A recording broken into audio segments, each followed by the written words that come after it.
우리 가운데 임재하시며 우리를 다스리시는 아버지 하나님, 이 시간 주님 앞에 나왔나이다. 주님과 동행하다가 또 주님의 존재 앞에 나와서 찬양하며 기도할 때에 강물과 같이 흐르는 기쁨이 우리 가운데 충만하게 하여 주옵소서.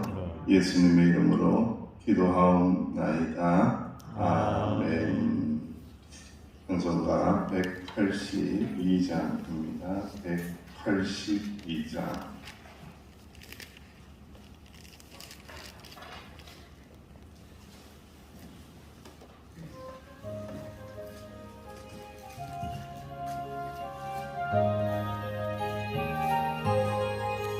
강물과 같이 흐르는 기쁨 성령만이 아니라 정결함만 영원하도록 주의 덕처 되겠네.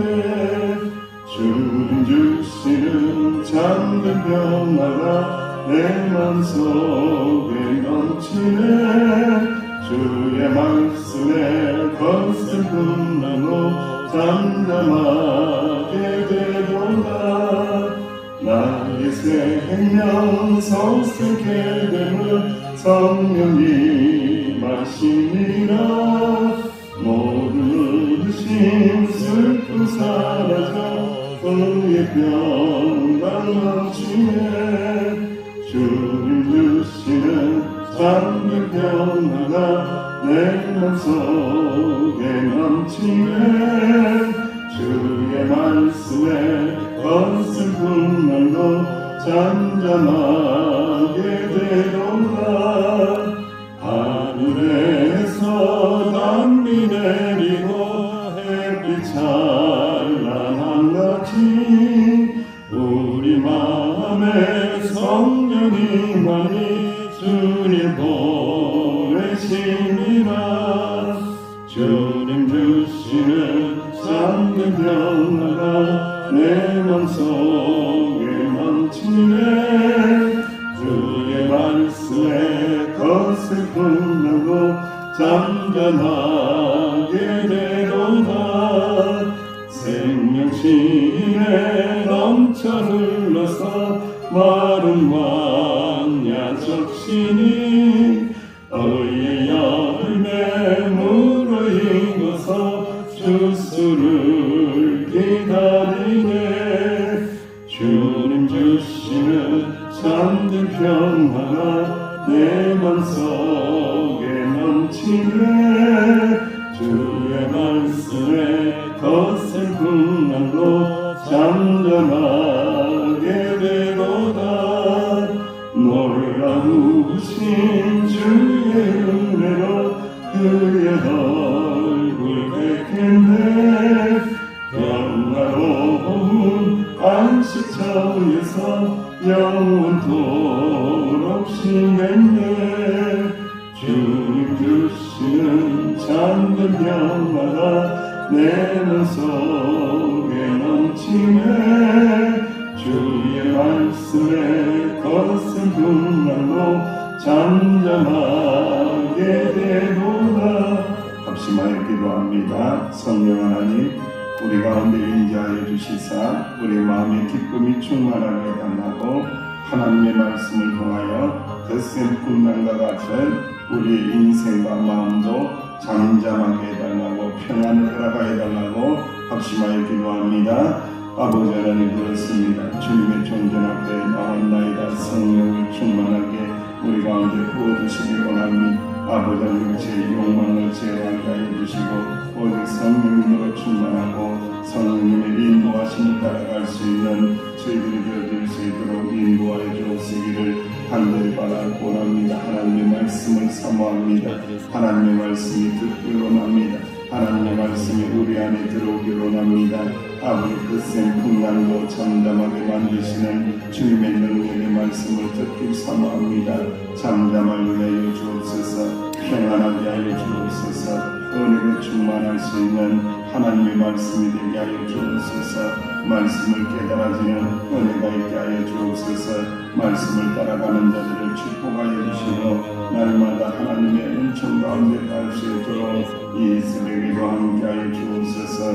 하늘에서 단비가 내려지는 것처럼 우리 마음에도 단비가 내려져서 укук하는 마음이 따뜻해지게 하여 주시고 아버지 가무러진 마음에 아버지 하나님의 온기가 생기는 놀라운 역사가 일어날 수 있도록 주여 축복하여 주옵소서. 감사합니다. 주님 예수님의 이름으로 합심하여 기도하옵나이다. 아멘.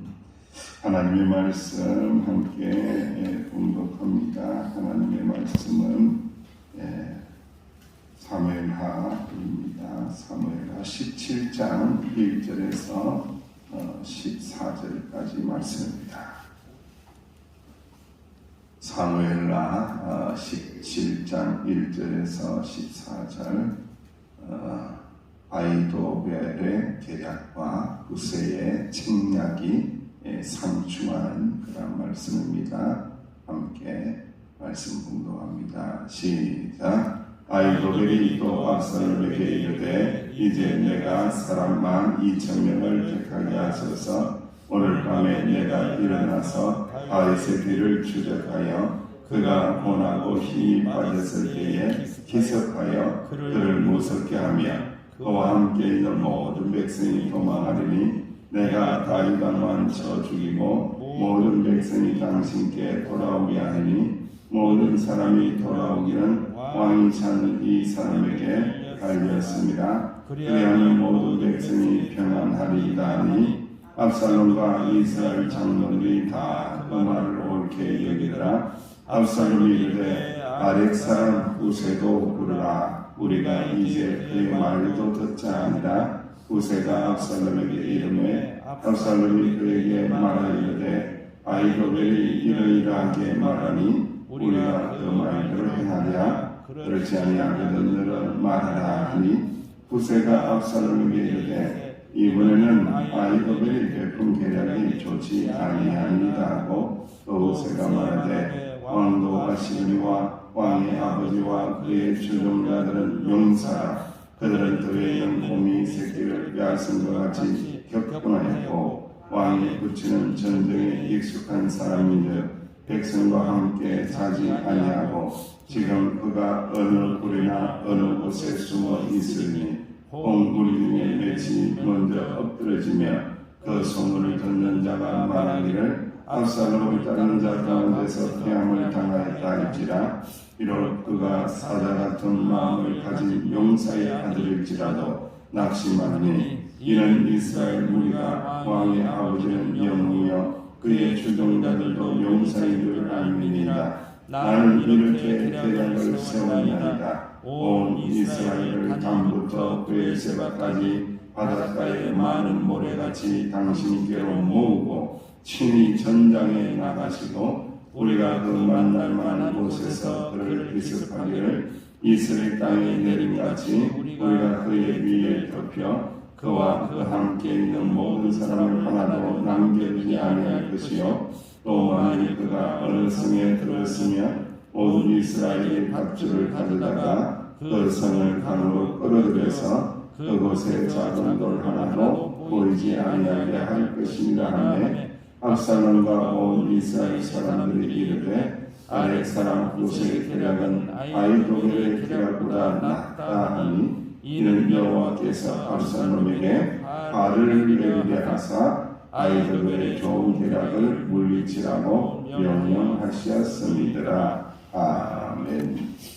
앉으셔서 14절 말씀 다시 한 번 더 시작. 압살롬과 온 이스라엘 사람들이 이르되 아렉 사람 후세의 계략은 아이도벨의 계략보다 낫다 하니 이는 여호와께서 압살롬에게 화를 내리게 하사 아이도벨의 좋은 계략을 물리치라고 명령하셨음이더라. 아멘. 모든 일에는 순서가 있고 또 모든 일에는 하나님의 사람들이 깊이 들여다봐야 할 것은 하나님의 섭리와 하나님의 인도하심이 어디에 있을까를 항상 생각을 해야 합니다.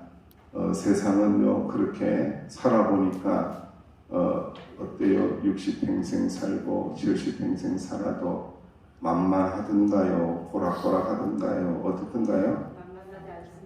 만만하지 않습니다. 여러분들 젊은 패기로도 한번 살아볼 때도 있었고 또 연세가 드신 분들은 나의 경력으로 경험으로 한번 살아보고 있는데도 그렇게 만만하거나 호락호락하지 않다라는 거예요. 이리 한 마리가 불밭에서 한가로이 풀을 뜯고 있는 나귀 한 마리를 보았습니다. 이리가 잡아먹으려고 가까이 접근해서 달려들려고 했어요. 보니까 나귀가 아이고 이제 죽었구나 생각을 하면서 얼른 절름발이 신용을 하는 거예요. 쩔뚝쩔뚝 하는 거예요. 그랬더니 이리가 깜짝 놀래가지고 야, 너 왜 다리를 쳤냐? 라고 물었더니 울타리를 넘어가다가 가시를 밟아가지고 큰 가시가 내 발에 꽂혀 있다라는 거예요. 그러니 나를 잡아먹기 전에 가시를 먼저 빼줘. 그렇지 않으면은 내 잡아먹다가 뭐가 걸려요? 목에? 가시가 걸리니까 목에 걸린다라고 하면서 이렇게 아픈 신용을 합니다. 나귀 이야기에 홀딱 넘어간 이 이리가 함정에 빠진 줄도 모르고 나귀의 뒷발을 들어 올려서 가시가 있는지 찾다가 나귀의 뒷발 한 방에 그냥 날아가서 이빨 다 빠지고 잡아먹으려고 해도 잡아먹을 수가 없게 되어버렸다는 거죠. 여러분 참 세상에는요 이리처럼 이렇게 잡아먹으려고 하는 일들이 얼마나 많은지 몰라요. 참 꾀도 필요하고 지혜도 필요하고 하나님의 은혜도 필요하고 하여튼 간에 별게 다 필요한 세상을 우리가 살고 있다는 거예요. 오늘 말씀을 이렇게 들여다보십시오. 한번 묵상해 보십시오.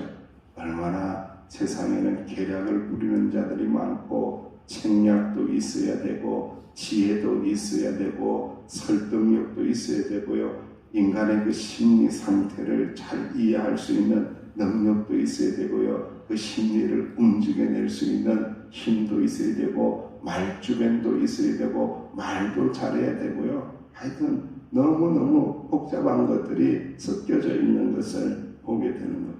당시에 최고의 모사, 최고의 책략가는 누구예요? 이 당시에 누굽니까? 이거 뒤에까지 읽었더니만 이 후세 말을 듣는 거 보니까 후세일까 이렇게 생각하는데 아니 옳으시다.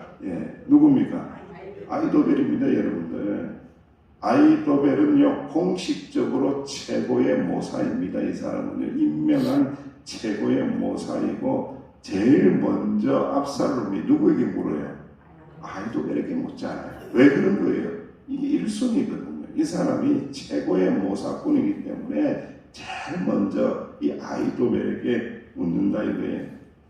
그래서 왕을 포함한 모든 사람이 귀를 기울이고 마음을 기울이고 그의 말에 따라 움직이고 그런 사람이 바로 이 책략가가 아히도벨이라는 거예요. 그래서 아히도벨에게 이제 책략을 두 번째로 묻잖아요. 어제 첫 번째 책략을 물었고 두 번째 책략을 묻습니다. 그랬더니 어떻게 말하느냐면 2절 말씀에 보면은 12,000명의 군사를 이끌고 다윗을 쫓아가서 뭘 하라고 말하고 있습니까? 기습을 하라는 거예요. 기습 작전. 지금 경함이 없을 겁니다. 그러니까 기습 작전을 해서 이 다윗의 군대를 격파해야 됩니다. 기습 작전을 말하고 있어요. 누가요? 아히도벨이 기습 작전의 책략을 말하고 있는 거예요. 지금 지쳐있고 또 혼란스러운 틈을 타서 다윗만 제거가 되면은 나머지 백성들은 압살롬에게 다 돌아올 겁니다. 라고 이야기하니까 압살롬과 이스라엘의 이 모든 사람들은 그 책략을 좋게 여기면서 이 아히도벨의 책략이 최고야 이랬죠. 참 기가 막힌 책략이죠. 이 책략이 괜찮을 것 같은데 희한하게도 갑자기 압살롬이 누구를 찾아요? 후세를 찾는 거예요. 다윗의 친구 후세를 찾는 거예요. 자기에게 전향을 100% 했다라고 생각한 후세를 찾는 거예요.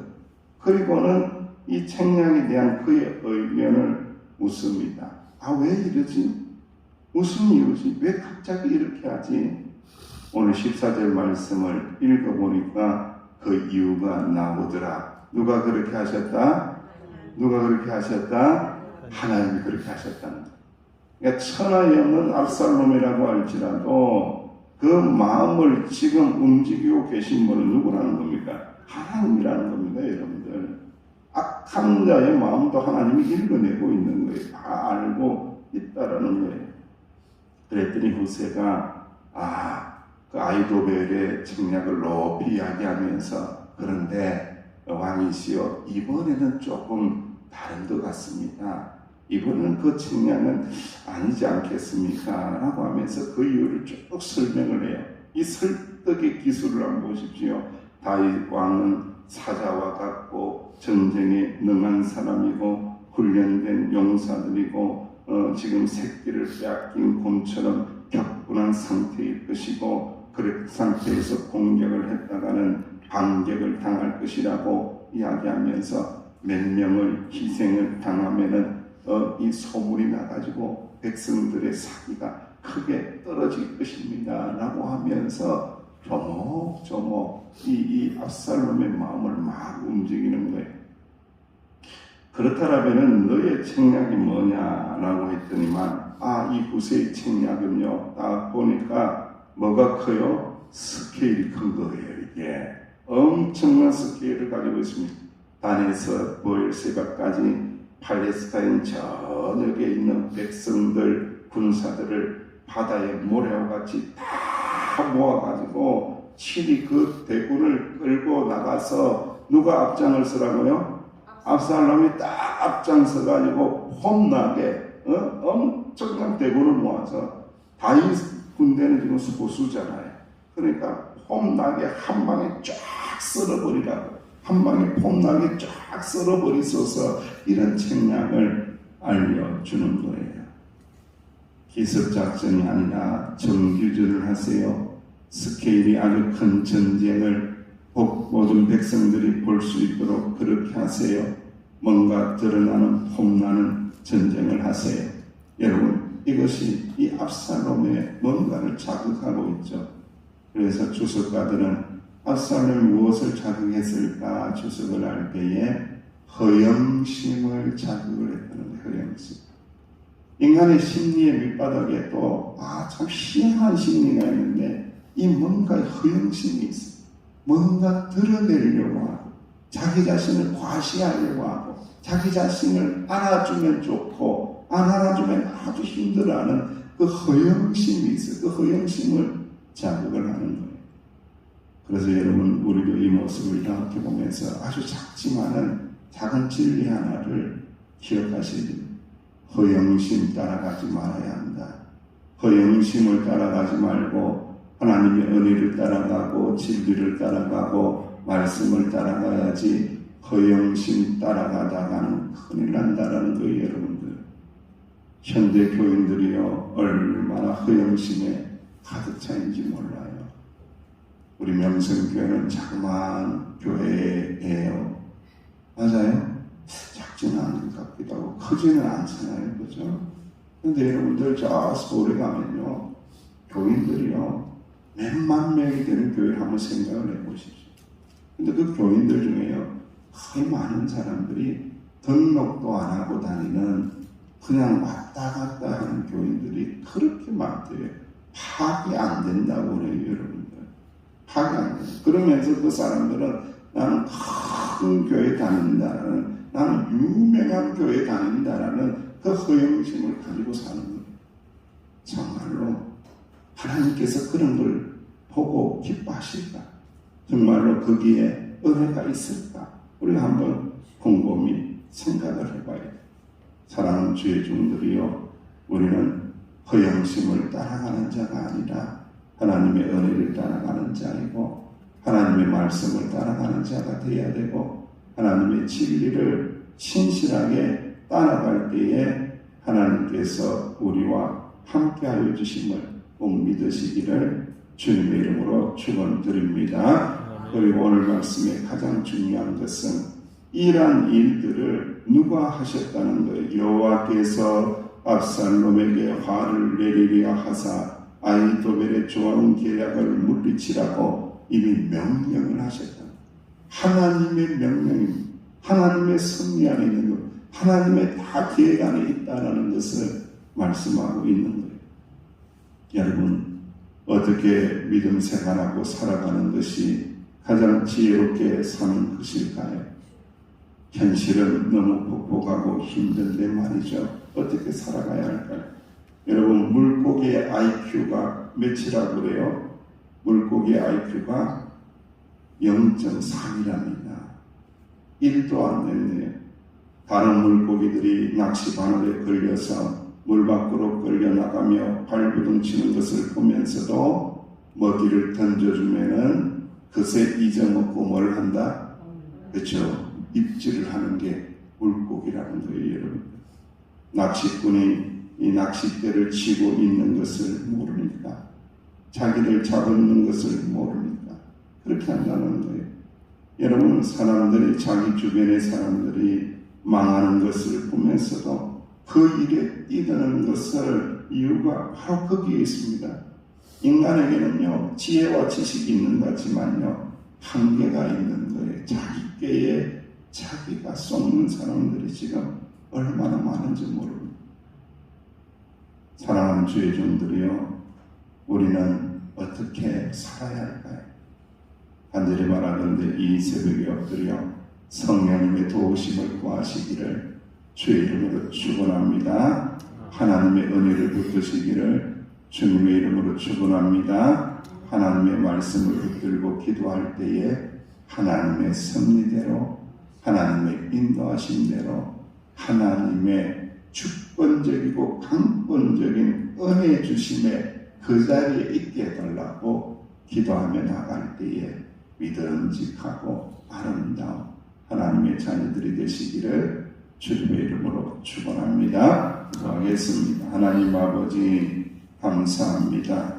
이 새벽에도 하나님의 말씀을 받게 하여 주시니 감사를 드립니다. 주여, 세상의 깨, 세상의 책략 이런 걸로 살지 않게 하여 주시고 하나님의 은혜로 살게 하여 주시며 하나님의 인도하심을 덧입으며 살게 하여 주시고 성령님의 도우심을 받으며 살아갈 때에 오늘 하루도 강물과 같이 흐르는 기쁨이 충만한 주의 종들이 되게 하여 주옵소서. 예수님의 이름으로 축복하며 기도하옵나이다. 아멘. 말씀대로 살겠습니다. 고백하시고 여러분의 기도 제목을 붙잡고 하나님의 섭리 안에 인도하심 안에 있게 하옵소서. 기도하며 나갑니다.